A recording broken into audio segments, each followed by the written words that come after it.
அனைவருக்கும் வணக்கம். வீடியோ பார்த்துட்ருக்க அன்பர்கள் அனைவருக்குமே நீங்கள் நினைக்கக்கூடிய எல்லா நல்ல விஷயங்களும் கூடிய சீக்கிரமே உங்கள் வாழ்க்கையில் நடக்கணும் அப்படின்னு சொல்லிட்டு மனதார வாழ்த்துட்டு நான் இந்த பதிவை தொடங்குறேன். இந்த பதிவில் நம்ம என்ன பார்க்க போகிறோம் அப்படின்னா, தமிழ் கடவுளான முருகப்பெருமானுக்கு மாதம் மாதம் வரக்கூடிய சஷ்டி விரதத்தில் நம்ம விரதம் இருந்தோம் அப்படின்னா என்னென்ன நற்பலன்கள் நமக்கு கிடைக்கும், இந்த விரதம் இருக்கக்கூடியவர்களுக்கு என்ன மாதிரியான அனுகூலங்கள், பலன்கள், நற்பலன்கள் கிடைக்கும் அப்படிங்கிறத பற்றி நம்ம இந்த வீடியோவில் தெளிவாக பார்க்க போகிறோம். வீடியோ பார்க்குறதுக்கு முன்னாடி இன்னும் நம்ம சேனலை சப்ஸ்கிரைப் பண்ணாத அன்பர்கள் சப்ஸ்கிரைப் பண்ணிக்கோங்க.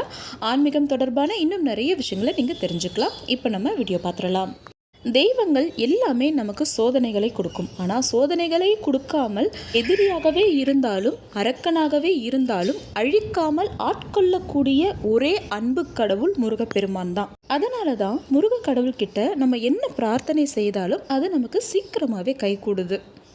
அறுபடை முருகனை தரிசித்து தான் நம்ம அந்த வரங்களை பெறணும்னு அவசியமே இல்லை. மாதத்திற்கு ஒரு முறை வரக்கூடிய சஷ்டி திதியில் நம்ம முருகரை நினைத்து பிரார்த்தனை செய்தோம் அப்படின்னாலே எல்லா நற்பலன்களையும் நம்மளால் அடைய முடியும். வாழ்க்கையில் என்ன நல்ல விஷயங்கள் நமக்கு நடக்கணும்னு நினைக்கிறோமோ அது நிச்சயமாக நமக்கு கிடைக்கும். இந்த சஷ்டி விரதம் முறையாக இருக்கும் பொழுது என்ன செய்யலாம், என்ன செய்யக்கூடாது அப்படிங்கிறத பார்த்துடலாம். இப்போ சஷ்டி திதி நமக்கு வந்திருக்கு அப்படின்னா முன்னமே நம்ம எல்லாமே வீடு எல்லாமே க்ளீன் பண்ணி பூஜைக்கு உண்டான எல்லா வேலைகளையுமே செய்து முடிச்சிடணும்.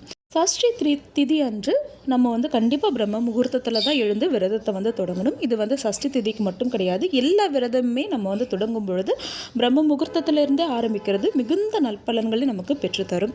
அதனால் விடியற் காலையிலிருந்தே உங்களுடைய விரதத்தை தொடங்கிருங்க. காலையிலேயே விளக்கு ஏற்றி உங்களுக்கு தெரிந்த கந்தருடைய பாடல்கள், கந்த சஷ்டி கவசம், கந்த குரு கவசம், கந்தர் அனுபூதி, அப்படி இல்லை எதுவுமே உங்களுக்கு சொல்ல முடியலை, இல்லை கேட்கவும் முடியல, டைம் இல்லை அப்படின்னா ஓம் சரவண பவா அப்படிங்கிற மந்திரத்தை மனதிற்குள்ளே ஒரு 108 முறை உச்சரிக்குங்க. முக்கியமாக ஷட்கோண கோலம் அன்றைய தினம் நம்ம போடணும். ஷட்கோண கோலம் போட்டு 6 நெய் தீபங்கள் நம்ம வீட்டில் ஏற்றணும். இப்போ சில நாட்களாக எல்லாருமே வெற்றிலை தீபம் அப்படின்ற ஒன்றை நம்ம செய்துக்கிட்டு வரோம். உங்களுக்கு அது வழக்கம் இருந்ததுன்னா அதையும் நீங்கள் செய்யலாம். ஆனால் சஷ்டி திதியில் நிச்சயமாக ஷட்கோண கோலம் போடுறது தான் மிகுந்த நற்பலன்களை நமக்கு பெற்றுத்தரும். நெய் தீபமாக இருக்கிறது ரொம்ப ரொம்ப அவசியம். அடுத்தது முருகருக்கு அர்ச்சனை செய்யக்கூடிய மலர்களில் செவ்வரளி மலர்கள் இருக்கிறது ரொம்ப ரொம்ப நல்லது. அந்த மலர் கிடைக்காட்டி உங்களுக்கு என்ன பூ கிடைக்குதோ அதை பயன்படுத்திக்கோங்க. நெய்வேத்தியமாக பச்சை பயிறு பாயாசம் வைக்கலாம், சர்க்கரை பொங்கல், சித்திரான்னங்கள் நம்ம வச்சுக்கலாம். இல்லை இதெல்லாம் காலையில் செய்கிறதுக்கு டைம் இல்லை, ஒர்க்கிங் உமனாக இருக்கீங்க அப்படின்னும் பொழுது வெறும் வெற்றிலைப்பாக்கு பழம் வைத்து நைவேத்தியத்தை நீங்கள் முடிச்சிடலாம். பசும் பாலும் கற்கண்டும் அல்லது தேனும் சேர்த்து நைவேத்தியம் பண்ணுறதும் ரொம்ப ரொம்ப சிறப்பான பலன்களை நமக்கு கொடுக்கும். அடுத்து காலையில் நம்ம இந்த பூஜையை முடித்த பிறகு நம்ம எதுவுமே ஆகாரங்கள் எடுத்துக்கக்கூடாது. அதாவது உப்பு சேர்த்த உணவுகளை எதுவுமே எடுத்துக்காமல் தண்ணி மட்டுமே குடித்து விரதம் இருக்கிறது, மாலை 6 மணி வரைக்கும் எதுவுமே சாப்பிடாமல் இருக்கிறது அப்படிங்கிறது ரொம்ப நல்ல பலன். அதாவது நீங்கள் என்ன நினைக்கிறீங்களோ அது நிச்சயமாக உங்களுக்கு கைகூடும். இல்லை நீங்கள் கொஞ்சம் மெடிசன்ஸ் எடுத்துகிட்ருக்கீங்க, இல்லை சாப்பிடாமல் இருந்தால் உங்களுக்கு கொஞ்சம் மயக்கம் வரும், இந்த மாதிரி இருக்குது அப்படின்னும் பொழுது நீங்கள் வெறும் பால் பழம் இந்த மாதிரி எடுத்துகிட்டு உங்களுடைய விரதத்தை இருக்கலாம்.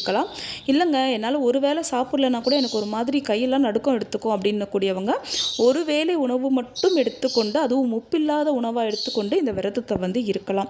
3 வேளையும் சாப்பிட்டு தான் இந்த விரதத்தை இருக்கணும் அப்படின்னா நீங்கள் இந்த விரதத்தை இருக்க வேண்டாம். வெறும் முருகப்பெருமான மனதால் மட்டும் பிரார்த்தனை செஞ்சுக்கோங்க. விரதம் நீங்கள் இருக்க வேண்டாம். அதே போல் யாரெல்லாம் இந்த விரதத்தை இருக்கலாம்னு பார்த்தீங்கன்னா, சின்ன குழந்தைங்களில் இருந்து வயதானவர்கள் வரைக்கும் உங்கள் உடலுக்கு ஏற்ற மாதிரி, உங்களுடைய ஆரோக்கியத்திற்கு ஏற்ற மாதிரி இந்த விரதத்தை நீங்கள் இருக்கலாம். எதற்காக நீங்கள் இந்த விரதத்தை இருக்கலாம்னு ரொம்ப நாளாக வீடு சம்மந்தப்பட்ட பிரச்சனை, வீடு வாங்கணும் அல்லது விற்கணும் மாதிரியான பிரச்சனைகளோ, இல்லை திருமண தடை இருந்துக்கிட்டே இருக்குது, கணவன் மனைவிக்குள் ஒற்றுமை இல்லாமல் இருக்குது, பண வரவு ரொம்ப குறைவாக இருக்குது, ஆனால் கடன் தொல்லை அதிகமாக இருக்குது, எவ்வளவு சம்பாதிச்சாலும் கையில் பணமே இல்லாத அந்த மாதிரி இருக்குது. அப்படி இல்லாட்டி நிம்மதி இல்லாத வாழ்க்கையாக இருக்குது, எனக்கு எல்லாமே இருக்குது, பணம் இருக்குது, எல்லாமே இருக்குது, ஆனால் எனக்கு நிம்மதி இல்லை, இந்த மாதிரி உங்கள் மனதில் இருக்கக்கூடிய எந்த ஒரு குறையாக இருந்தாலும் அந்த குறையை நிவர்த்தி செய் முருகா அப்படின்னு சொல்லிட்டு இந்த விரதத்தை நீங்கள் மாதம் மாதம் இருந்துக்கிட்டு வந்தீங்க அப்படின்னா நிச்சயமாக கைமேல் பலன் கிடைக்கும். நிறைய பேருக்கு பலன் கொடுத்த விரத முறைகளில் இது ரொம்ப முக்கியமான விரத முறை. அதுவும் குழந்தை பாக்கியத்திற்காக நீங்கள் இந்த விரதம் இருக்க போகிறீங்கன்னா ஒரு 2-3 மாதங்கள் நீங்கள் இருந்தீங்கனாலே இது சீக்கிரமாகவே பலன் கொடுக்கக்கூடிய அற்புதமான விரதம். ரொம்ப கடுமையாக இருக்கும் பொழுது சீக்கிரமே அதற்குண்டான பலன் வந்து உங்களுக்கு வந்து கிடைக்கும். முடிஞ்சதுன்னா சஷ்டி அன்று மாலை வீட்டுக்கு பக்கத்தில் இருக்கக்கூடிய முருகர் கோவில், அதுவும் பழமையான கோவிலாக இருக்குது அப்படின்னா நீங்கள் போகலாம். அப்படி இல்லாட்டி வீட்டுக்கு பக்கத்தில் இருக்கக்கூடிய முருகருக்கு ஒரு நெய் தீபம் ஏற்றிட்டு மனதார வழிபாடு செய்துட்டு நல்லா வேண்டிட்டு வாங்க. நிச்சயமாக நீங்கள் என்ன வேண்டுறீங்களோ அதை அந்த முருக கடவுள் கை மேலே கொடுப்பாரு. இந்த வீடியோ உங்களுக்கு பிடிச்சிருக்கும், பயனுள்ளதாக இருந்திருக்கும் நான் நம்புகிறேன். வீடியோ பிடிச்சிருந்ததுன்னா மறக்காமல் ஒரு லைக் பண்ணுங்கள் நண்பரே. சேனல் பிடிச்சிருந்ததுன்னா சப்ஸ்கிரைப் பண்ணி சப்போர்ட் பண்ணுங்கள். அடுத்த ஒரு நல்ல பதிவோடு சந்திக்கலாம். நன்றி.